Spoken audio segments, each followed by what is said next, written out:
According to the U.S. Air Force, the Reaper is an armed, multi-mission, medium-altitude long-endurance, remotely piloted aircraft that is employed primarily against dynamic execution targets and secondarily as an intelligence collection asset.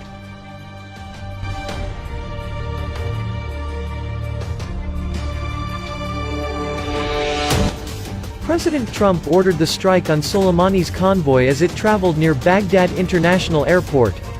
The hit also killed Abu Mahdi al-Muhandis, the deputy commander of Iraq's Iranian-backed Popular Mobilization Forces and founder of Kataib Hezbollah, a terrorist group that killed a U.S. contractor last week in a rocket attack.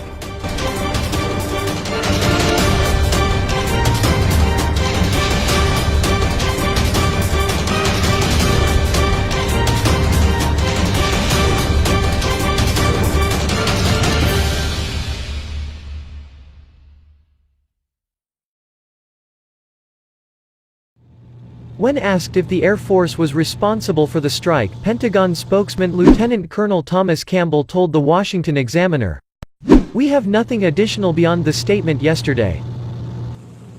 The Pentagon's statement did not specify who was responsible for the attack. The CIA directed the Washington Examiner to the Pentagon. As silent as it is deadly, the Reaper drone was well suited for the strike, according to retired Air Force pilot and Heritage Foundation senior fellow John Venable. The MQ-9's range, loiter time, and precision strike capability make it an ideal armed ISR intelligence, surveillance, reconnaissance platform for low-threat environments, Venable told the Washington Examiner.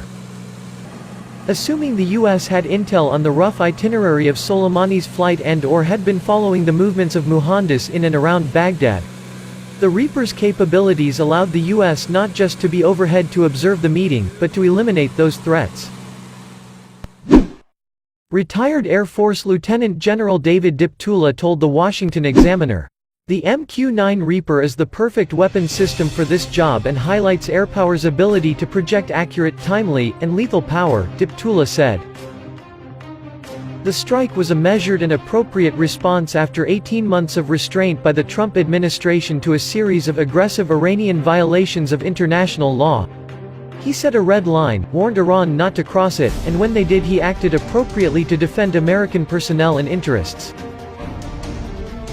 Produced by General Atomics, the Reaper has been in service since 2007. With a price tag around $16 million, it is a cheap option capable of collecting valuable intelligence and conducting airstrikes with a variety of bombs and missiles.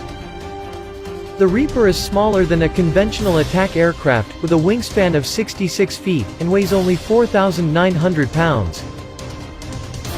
It typically operates at around 25,000 feet and uses a propeller engine, rendering it difficult to see and hear on the battlefield. With a range of 1,200 miles, it can travel great distances, all while a pilot sits in a base thousands of miles away. The Reaper carries some of the most high-tech military equipment on the market. Its imaging system includes infrared sensors, color and black and white cameras, and a laser range finder and targeting device for precise attacks. Reapers have been used in Afghanistan, Iraq, Yemen, Libya, and several other countries. Its first reported kill was reported on October 28, 2007, when it fired a Hellfire missile at insurgents in Afghanistan. A Reaper was used in 2015 to kill the Islamic State's Jihadi John, a British citizen who beheaded captives. Although taking out Iran's most infamous general has put the Reaper in the public eye, eager traders hoping to cash in on a stock price jump are out of luck.